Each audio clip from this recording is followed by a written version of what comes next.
Welcome to the Christian Life Coach Collective. I'm Laura Malone, and I help people just like you use your wisdom and your story to grow as coaches and entrepreneurs, because I believe you're called to create great impact and real income. So your next right step starts right here. Hello, friends. I am happy to be here with you today, and we're talking about the fact that coaching skills alone are never going to build a coaching business. So I think of it in this format, like I split it up between two things. You have a coaching practice, and that requires an onboarding process, and it requires that you know how to coach. It's your method, it's your process, your signature program, whatever you want to call it. But then there's the business, and that is the side where you have all of the processes that formulate your business system. I call it the Sokoka system. You can find that in the podcast episodes around the 190s. And I talk about all about the Sokoka system: share and make an offer. And then you need to convert, onboard, coach, and then assess. These are the 6 processes that create a coaching system so that your business can be built on a foundation, can scale, and be sustainable and successful. So we have to talk about the fact that coaching skills, which you probably have if you want to be a coach, if you feel called to be a coach, if somebody has told you you'd be a great coach, probably have those skills to some degree. Go get trained, do whatever certifications you want to do. But if you build it, then it says he will come. It's not they will come. All of the clients will come. If I finish my certification, all of the clients in the world who really want and need me, they'll find me so easily. It's not true. It's not. If you don't already have an audience of people who are banging at the door like, hey, I really want to be coached by you, you have to do other things. You have to go meet people. You have to tell them, I'm a coach. I help people. And then you have to tell them how you help and who you help and all of these things. Like, you have to explain yourself a little bit. Like, if Tide never told you that this container could help wash your clothes and make your whites whiter, your darks stay darker, your colors more vibrant, and all of those pesky stains to go away, then you would never know, and therefore you would never buy Tide. Tide would never grow as a business, but also you would never benefit from the glory that is laundry soap. You'll still be at home scrubbing it with your toothbrush, right? Because you don't know that there's a product out there that could actually help you do the very thing you need help doing. So you can't just have coaching skills or coaching training or coaching certification or thousands of them and think that a coaching business is an absolute promise. It's not a guarantee that it's going to happen. A coaching business is something altogether than a coaching skill or a method. It is something that you have to believe in. You have to go put the hat on. So right now you're probably wearing what I would call headphones. You know, you put your headphones on, you're like, ooh, I'm a great listener. And when I listen, I feel more curious. I ask really great questions. Ooh, I can see a strategy. I see. They're at point A. Yeah, they want to go to point B. Okay, this is great. Yeah, I totally believe that you can go from point A to point B, and I can help you. Yeah. Okay, so you want that? Great. What's your obstacles? What are your resistance points? Oh, what's your true goal? I see. And as a coach, you're like, so awesome at this. And when I coach people, I put those headphones on and I feel so alive with those headphones on. And then when people get it and they're just like, hey, wow, you're so right. I just love those aha moments. Oh, I love when they get transformation. Completely different than the captain's cap, right? So as a business owner, someone who communicates that you're a coach, communicates to people that there is an offer available that they can partake of, that they can invest in their lives by hiring a coach. That is a completely different skill set, and a lot of coaches are helping-hearted people and not necessarily always naturally an entrepreneur and a risk taker. That means if you want to work for yourself as a coach, you have to build a business so that you can work for yourself as a coach. If you wanted to work for yourself, you have to build your own business no matter what you do, no matter what service or product you offer. You're going to have to build a business. It takes 3 to 5 years, everybody says, to actually build your business and get into the black and not be in the red, right? But there are ways that you can move through this. I always recommend that as soon as you think you might want to have a coaching practice and coaching business, that you just start now. Don't wait till everything is perfectly in alignment. It takes a long time for you to figure out exactly who you are, exactly who your ideal client is. Who do you want to work with? What do you really believe? What would your methodology be? Maybe you take a coach training over here and you're like, that's, helpful. But there's a lot of different kinds of training to become a coach. There's a lot of different methodologies out there. I teach the Pearl practice in my coaching certification. That's not for everybody. I absolutely believe in it. I see so much power in it in my life. I see transformation in my clients' lives. I see the people around me have their minds blown by the fact that if they change their mind, they can change their lives. And this is just such a simple framework to be able to do it. I think it helps everybody. And yet, it is not for everybody. Not every coach wants to coach with the Pearl practice. That has to be okay. I'm completely okay with it. Maybe I wouldn't have been years ago, but today I'm not everybody's favorite flavor of ice cream, and not everybody's my favorite flavor of ice cream, and that just has to be all right with all of us. So I want you to see that the sooner you start creating content from your heart, extract who you are, and maybe your season changing will actually end up causing you to change who you work with and how you want to work with them. Sometimes my clients, they start out thinking, I want to help people deal with what I've gone through. I want to help them get from point A to point B because I have gone from exactly point A to point B. But as they coach over the years, they find out, you know what? I don't really want to coach on that anymore. That was a pretty traumatic time of my life. And while I do understand what it took to get from point A to point B for people, I don't want to talk about it anymore. I'm done. And I've had multiple clients like that who are just like, I don't want to talk about this anymore. I don't want to work with clients who struggle with this anymore. You know what? I get it. I did it too. I did it to some degree, but I pivoted and I said, you know what? I really would like to work with any people who want this. Then I dialed it in even further from, I can help you start your own business, no matter what, whether you're a stay-at-home mom, you have a full-time job, doesn't matter what life stage you're in. I wanted to help people start businesses. I really believe in women working for themselves.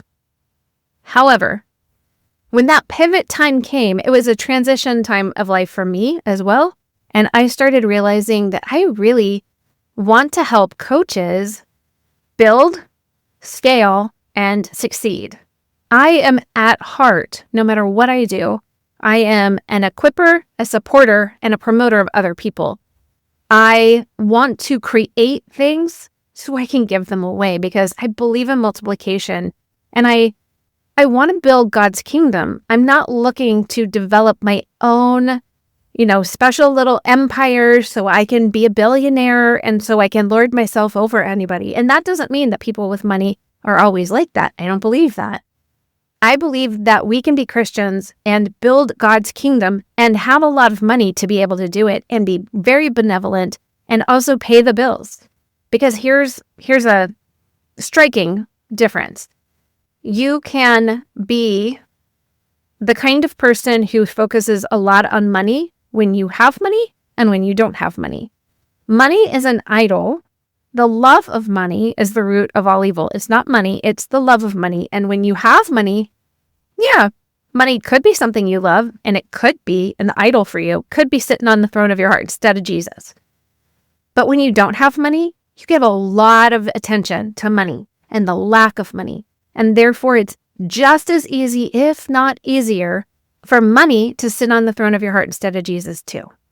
So it doesn't mean that people with money have this idolatry problem. It actually usually means that they were wise and they were strategic. So let's talk about the fact that the headphones, they're very helpful. You've got to have them. You need to know how to listen well. You need to have the ability to hold space and create time and ask great questions. And I love to teach about consultant coaching, where you probably have some type of wisdom or life experience or knowledge that would help to give language to your clients if they want that, right? So when you need to put on that coach's cap, I think what happens for a lot of us is the struggle is that we don't know what that looks like. We feel really comfortable being coaches and sitting with somebody and helping them, but we don't feel super comfortable with being a business owner, an entrepreneur, and taking all of the risk. That's why I love to teach clients how to start with a simple starter strategy of spend as little money as possible. I know coaches who make tens of millions of dollars who talk about the fact that they started coaching. They started an entire coaching business with a phone. It can be done. You literally can just coach over the phone. You can coach people who are in front of you, but you can do everything. If you had no computer, if you had no website, if you have no internet access to a device besides your phone, you can still build a pretty powerful coaching business. I know it. And the sooner you start getting that done and you start developing what's in your heart, who do you want to work with, what do you have to offer, what kind of offer would you make if somebody asked you how to work with you? The sooner you do that, the sooner all of that starts getting developed, and you can pivot when you need to, you can turn around and make changes sooner than later. You're always going to be refining. Your business and your coaching skills will always be evolving. But when you go and you say, I'm going to put on this entrepreneur hat, I'm going to captain this ship. This is my ship. I take responsibility for it. I'm awake and I am aware of it. I'm going to have to do the coaching that's required of me to get myself to shift into this role. And that's the thing. You could put your coaching headphones on first, but you're going to have to put the captain's hat on afterwards if you want to make any money as a coach, building a business so that you can do more coaching, so you can quit that job, so you can do all of the things that you want to do, have time and money freedom. So you care a lot about the people that you're helping, but that is only half of what you're doing. You've got to step into the ownership of a business. Unless you want to go work for a company that's hiring a coach, then you need to go apply as a coach to those companies or those businesses, ministries, churches, whoever wants to have a life coach or a business coach, relationship coach, health coach, whatever that they're looking for, you're going to have to go invest yourself there instead. Instead of investing yourself into building your own business, you're going to go build somebody else's. There's nothing inherently wrong with that. It depends on what you want. You can have the business if you're willing to put the work into it, or you can go work for somebody else as a coach. You just have to put the same work into it and get different results, right? So inside the session, like the captain's cap kind of comes off. We're in a place where we're trying to be in our clients' heads, not in ours. When we're out of the session, we're not working with somebody one-on-one or in group coaching, etc. Then we're sitting at the computer and you buy a nice comfy chair because you're going to need it, because you're going to spend some time here, right? And you need to be able to have the skills, the processes, the capacity to do all of the grunt work and wear all of the hats for a while till you can afford to hire somebody else to help you. So you might feel like you're stuck right now if you've started out wanting to be a coach, because all you're doing is wearing the headphones and you haven't put on the captain's cap yet. So if you're spending all your time improving your skills and taking another training, going after another certification, reading more books, listening to more podcasts, thank you if you're a listener, and always trying to work with more free clients, then you're really doing great at developing your coaching practice, your skills, and your methods. I love that. But you've got to get onto the ship and step up to the wheel and let it leave the dock and start steering it, right? You can't just sit and wait for clients to find you. You have to share content somewhere. Now, you can do that through a podcast or a YouTube channel or a blog, and you can do it by being a public speaker. You can go to network events. You can do it on social media, but you have to share that you are a coach and that there is a way to work with you. It's called a call to action, CTA.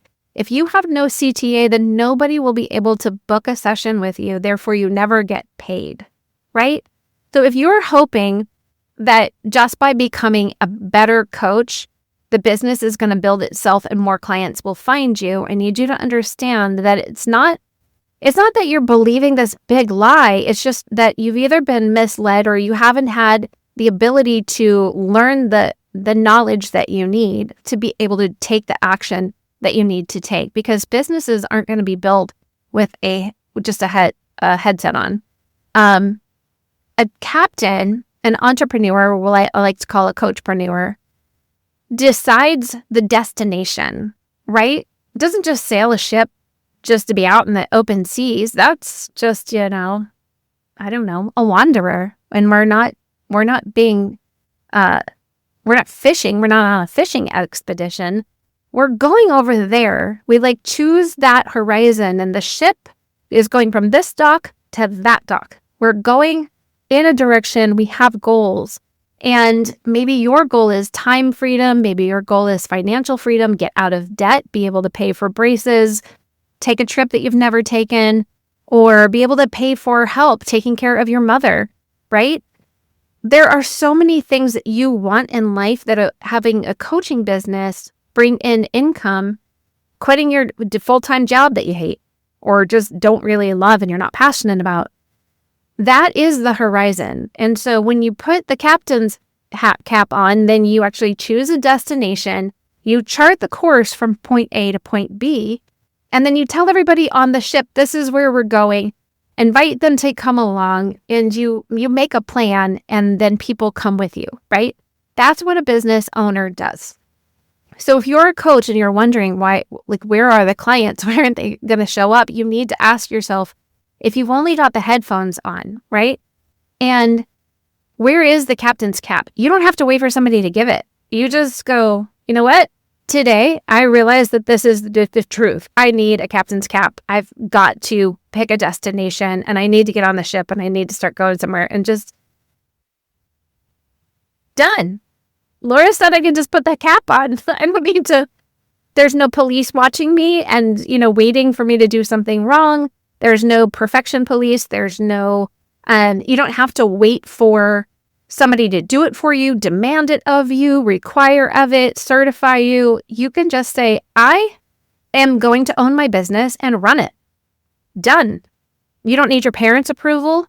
You don't need anybody to say that this is okay to do. You can just decide to do it. I give you permission right now. If you need permission, I am giving it to you. And I'm telling you, I will equip you, support you, and promote you if you go do this. Because coaching helps people once they get on your boat. Then it's like, oh, hey, I went over and on the way to that dock, I stopped here and then I told all of these people what they could find if they jumped onto my boat. They bought tickets and then they got on the boat. This is really exciting, right? But it's not the coaching that actually got them to the boat, because otherwise they're just standing on shore or over there on that walkway and they're like, that's just another ship. It's the business that communicates what's happening on the boat that gets those people interested, allows them to buy a ticket, and then creates the onboarding so that they can get on the ship where the coaching happens, right? So I want you to know that you don't need permission to be qualified. And I want to undo the assumption that coaching doesn't start until you're certified somehow. Nope. Just go start coaching people. And I highly recommend you get training as a coach. But the certification at the end of the training does not say anything about your identity or your calling or your skill set.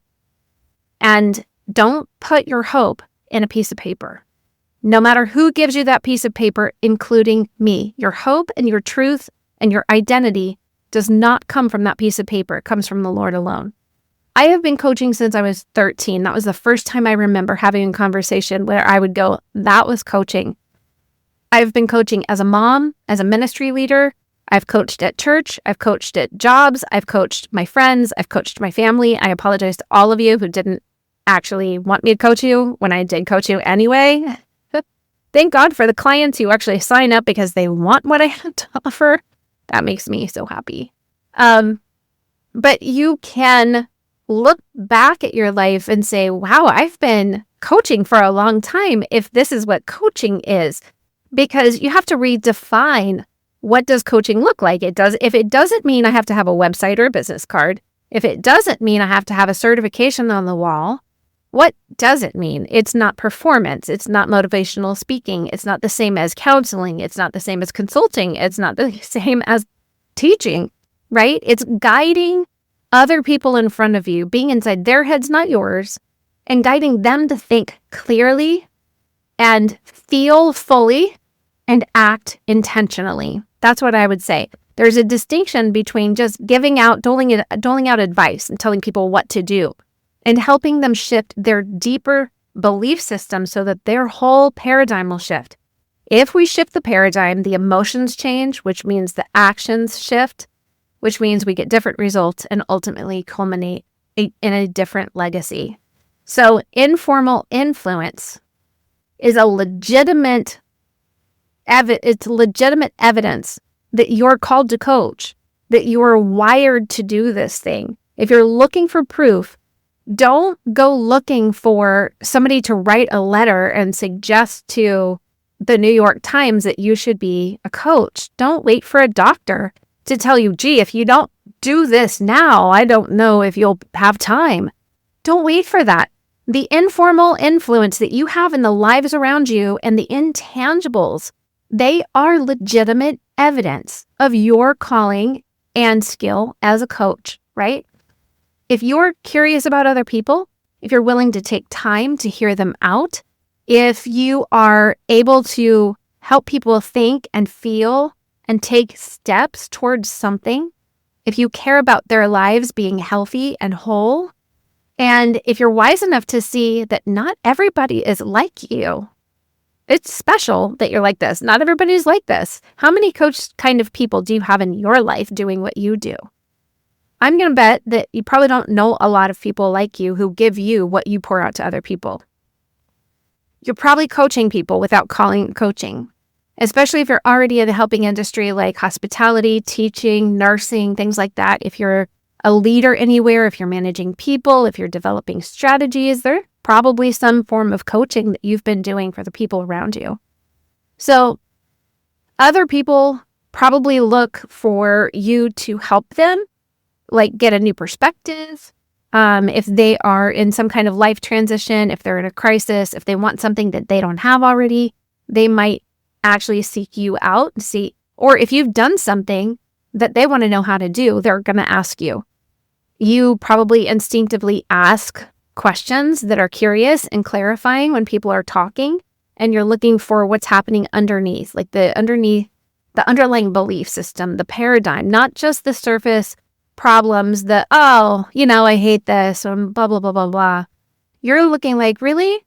What is it about that you hate? Like, you're probably asking questions like that already. And if you're not asking them verbally, you're still probably thinking them. And you probably help people see options instead of just telling them what to do. But if you do just tell them what to do, it doesn't mean you're not a coach or you couldn't be one. It just means that you just need to know how to ask them if they want help figuring out what to do without necessarily becoming the consultant or the boss or the teacher that tells them what to do, right? And if you're energized by people finding the breakthrough and getting the transformation, that's pretty much a legitimate sign that you love coaching. So, you just haven't been paid yet. That's all. That's what this is. Captains get paid to captain the boat because people pay to get on the boat. But a coach who floats on a boat without any clients, you're not getting paid. So it's probably because you haven't seen coaching as a legitimate profession, and you might have some messaging like family or culture or even church messaging about what it looks like to do real work. I remember my dad once told me like I needed to get a real job, but I was a waitress and I loved being a waitress and I made really good money because I'm a helping kind of person, and I loved to see what do people need and how can I serve them so that they leave happy. All through my waitressing, like 10 years in the restaurant business, I coached people, the people I worked with and the people at my tables. I just was always offering, oh, well, have you thought about this? Or, ooh, I heard you saying, maybe you want to try X, Y, and Z. When asking more questions about what's been beneath that. Oh, you want to go become like a doctor. Is that because that's really deep in your heart? Or is there anybody in your family that's a doctor that thinks you should be one? I'm just asking questions. I'm so annoying. To the people who didn't think that they wanted a coach and didn't ask me to be their coach. But now I know how to actually put it into a container and make that vessel like go the way that it needs to go, right? You also might have some fear around the money stories, like charging money for your wisdom, for your time, and for what a lot of coaches just think is talking. And I understand that, but that's the reality is not true, right? So there's also just a lack of structure around what you're already doing naturally. And I always talk about being stuck in the church parking lot where somebody would grab me and just extract as much as they could while my kids are sitting in the minivan hot waiting to go to the grocery store on the way home or go get lunch or something. And somebody is just like, I'm coaching. And then they don't ever put anything to good use because I didn't put structure around it. I just let them take whatever they wanted. But the problem is they weren't invested in themselves actually taking action to make change. So every week they would likely have the same problem and thinking just by talking and debriefing on me, it's going to change something. But having a structure around that actually moved the needle, not just for them, but for me. And there's informal coaching that is more relational and spontaneous and unstructured. And I so appreciate that. And I do that. But I limit it now. And I have a benevolence plan of the kind of people that I do offer that to. And also, I know how to say no now. I never stand in the parking lot anymore. I can give them direction about, hey, if you really need to work with me, this is how you can do it. But I can't stay in the parking lot. Like I'm on my way somewhere. But thank you. I would love to work with you. I could totally help you. Then there's the professional coaching that has an intentional container. You actually create, you have a ship, you've built a ship, you get on the ship and there's an actual container and defined outcomes. You have a code of ethics, you have ethical boundaries around how you offer your coaching. Your structure, it will increase the amount of impact you have on somebody and the sustainability of your coaching.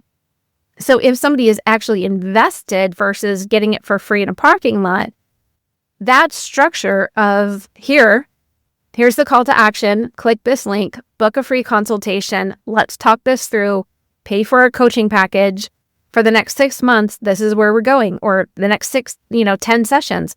This is what we're going to do, and this is your point A, and this is the point B we're working towards, and this is going to be awesome. It means that they're at a higher level of engagement, and the things that they're doing aren't compulsory, but they're also not so spontaneous that they're not really going to do anything with it. And the compensation that you get actually reflects the amount of value, not the amount of time that you spend with somebody, but the amount of value that you create for them. and the responsibility that both of you carry in the coaching relationship. There's a lot of mindset barriers. We're always coaching on mindsets and money stories around charging, receiving. A lot of us have a problem with receiving. And that is actually one of the biggest struggles, especially as women and Christian women. We tend to struggle with receiving, especially when it comes to money. We're not used to it a lot of times. But the belief that helping should be free, or that something as a Christian should be free. What if the owner of Chick-fil-A said, you know what? I'm a Christian. I'm just going to let you have all that chicken and all that tasty sauce, and I'm going to let you have all those nice waffle fries completely free. There'd be no Chick-fil-A, because Chick-fil-A can't be built on free everything, because then if nobody's paying for it, then nobody can buy chicken. Nobody can make that sauce. Now, I do have a really great Chick-fil-A sauce recipe, but you'll have to pay me a lot of money to get it. So there's also the confusion between generosity and depletion. And you being generous, benevolent with your coaching and your wisdom and your time and curiosity actually can really deplete you, and then you're not being generous anymore. You're not. You're not able to be generous if you don't have a lot to give. If you're depleted, generosity isn't there. You're like when somebody sucks all of the helium out of the balloon and just like, I have so much stuff. You also, might struggle with reframing income as stewardship. Instead of looking at it like money is, if you get money, you must be greedy. You must love money. I want to pay the bills doesn't mean I love money, because I want to pay the bills and I want to be able to do more of what God's called me to do. It doesn't mean I'm greedy. It doesn't mean I'm selfish. And it doesn't mean I'm evil. It means that I'm wise and I'm strategic and I'm a good steward of the gifts and the callings that God has placed inside of me to help other people like you. It doesn't mean greed. And so you just need to reframe some of those money stories and ask yourself, why am I not taking this action? Is it coming from some kind of money story, a shame tape that's playing in my head around it, whether it's cultural, whether it's religious, whether it's a lie or just a falsehood? Maybe there's just a lack of knowledge. I need to do some research. And I want you to think about identifying the strengths that you carry. What have you done in your life? What have you done to go from point A to point B? What made it possible for you to be the captain of this particular ship? Why would those people want to get on this ship? There's other ships out there, right? And the coaching industry is not saturated. So if you ever hear that, don't believe it. It's just another it's just like this other mantra or motto people say. There are not enough great coaches that are going to stay consistent and build their business enough that they can help. There's a lot of people in the world. And if everybody could benefit from having some kind of coach in their life, then there's just not enough coaches, right? Because some of us have to, be farmers, put food on the table. That is not me. I kill everything that is green. Okay. You also want to clarify the type of problem that you want to help people solve, and not just a problem that you would love to solve once and then move on from. But if you're going to work with a certain group of people and help them get from point A to point B, then they're going to have specific struggles and obstacles and journeys that they're going to take. And you're going to repeat that over and over again to some degree. It's not going to be exactly the same, but we're going to go from a lot of generally the same. I'm stuck. I am life season is changing. There's a point A. They all want to go someplace else. Unstuck. New purpose. And you're going to be a coach who consistently walks the same bridge with different people. And so there's a repetition in there. It's different every time. But you have to think about the type of problems that you want to repeatedly help people solve. And start defining some language for your process, which is why I say start right now. Start journaling every possible thing that you can. Grab yourself anything or put it in your computer or your phone notes and start writing out. gosh, I would love to help somebody do that. If you see somebody struggling with something, or you have a thought that maybe they're worried about this, or maybe they wish they had that, write it down and ask yourself, how would you help that person? You don't even actually have to say anything to them. Maybe you will never help them, but write it down for your own thought process and start building out. What would I start telling people? How would I help? What would I teach if I was going to teach like I teach on my podcast? I'm teaching. I'm not coaching. There's no client, so I can't be coaching anybody because there's not another breathing, living human being in front of me. So you can't coach if you don't have a client. Then you're just talking, or you're teaching if people happen to be learning. So I'm teaching you right now. I'm not coaching you.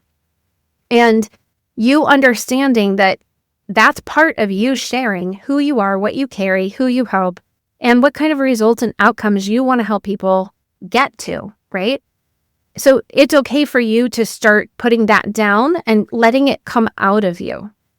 And it's a kind of you starting to go from default or accidental, like I'm accidentally poured the pitcher, like I dumped the pitcher onto somebody's head, like I'm influencing people accidentally.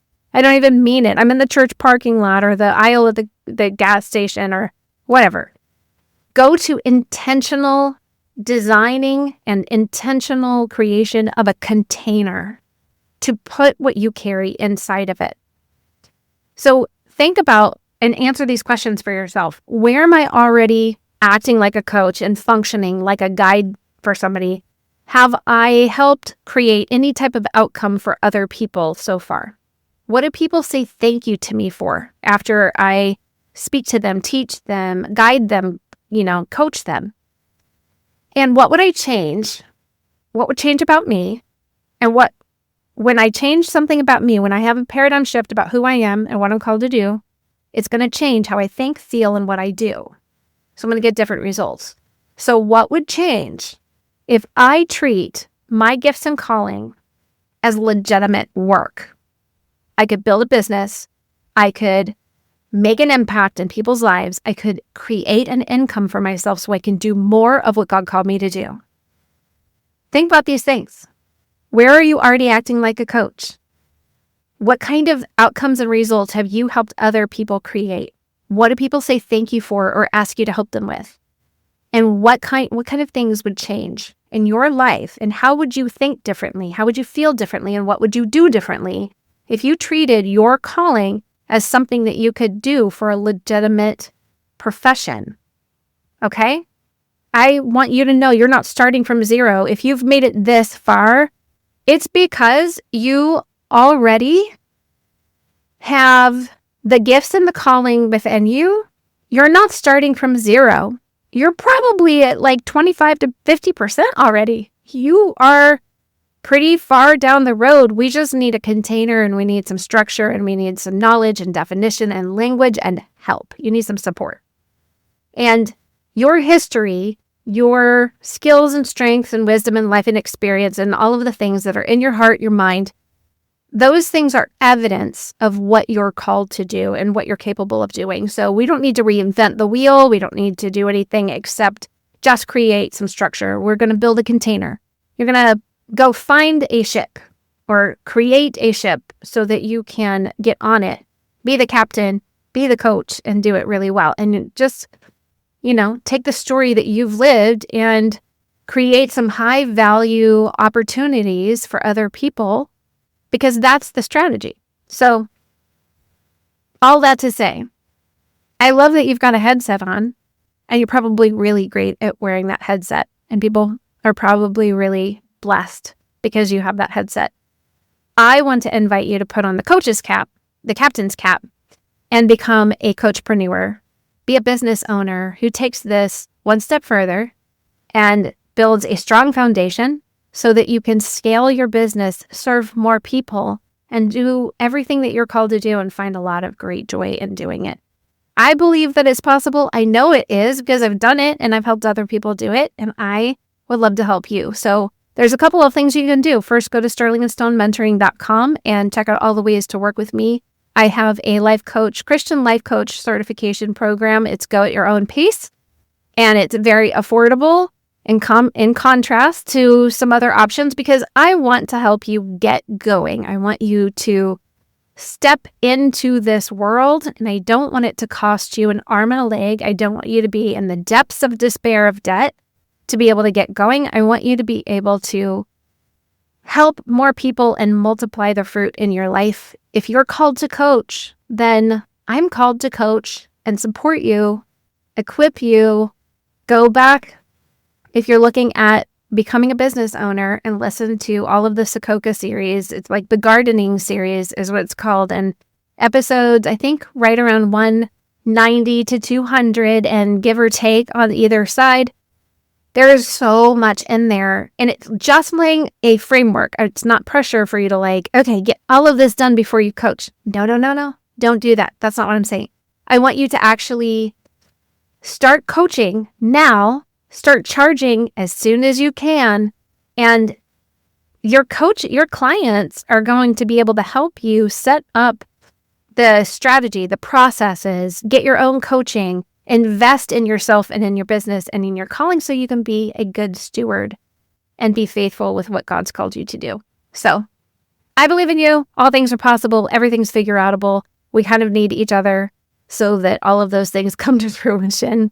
And I will invite you to listen to the rest of the podcast. Go binge all of these things and listen to how to know if you're called to coach, and the things, the episodes that are yet to come are going to be pretty awesome. I'm dialing in and hitting all of the struggles and the depth of what I believe with all of my heart about coaching and your calling as a coach and a coachpreneur. So bless you, and we'll talk to you next time. Okay, if you are ready to turn your story and wisdom into impact and income, go to sterlingandstonementoring.com and let's get started together.